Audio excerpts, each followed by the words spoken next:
Hulikam sa Quezon City ang pagsalpok ng isang motorsiklo sa isa pang motor. Sa investigasyon, nabistong nakaw pala ang nakasalpok na motorsiklo. Balitang hatid ni James Agustin. Masdan ng isang motorsiklo na biglang nag-counterflow sa bahaging ito ng Republic Avenue sa Barangay Holy Spirit, Quezon City noong Biyernes. Nakasalpukan nito ang isa pang motorsiklo.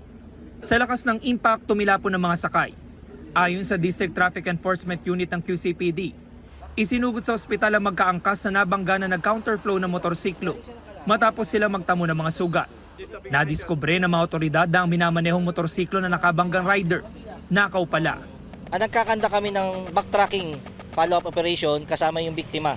Nung nalaman namin na mayroong isang motor na involved sa aksidente na same description nung motor na hinahanap namin. Pagdating namin sa Traffic Sector 5, nakita ng mismo ng biktima yung motor niya at yung suspect nung nakita niya, personally na-identify niya yung suspect.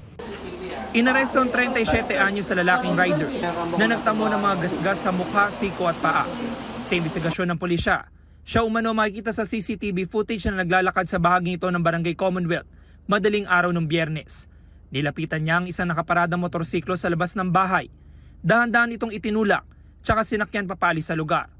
Ilang minuto bago niyan, nakita pa ang suspect na may daladalang mga kalakal.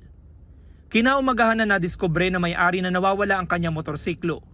Nang umaga nung nagising siya, akala niya is yung motorsiklo isiniram lang ng pamangkin niya. Then nung nakita niya, dumating yung pamangkin niya, wala pala. Nagbaka sakali na siya na mag-review ng CCTV sa kapitbahay nila at nakumpirma niya na ninakaw yung motor niya. Itinanggi ng suspect na ninakaw niya ang motorsiklo. Isinanla raw ito sa kanya sa halagang 35,000 pesos. Hindi ko po alam na na nakaw po 'yun. Na simplang lang po ako noon. Paano napunta sa yung motorsiklo? Sinanla po sa akin. Hindi ko nga po kilala eh. Tagaroon lang rin pala yung may-ari eh. Sa record ng pulisya, dati nang naresto ang suspect dahil sa kasong malicious mischief. Ngayon, naharap naman siya sa reklamong reckless imprudence resulting in damage to property and physical injury at paglabag sa new anti-carnapping law. James Agustin, nagbabalita para sa GMA Integrated News.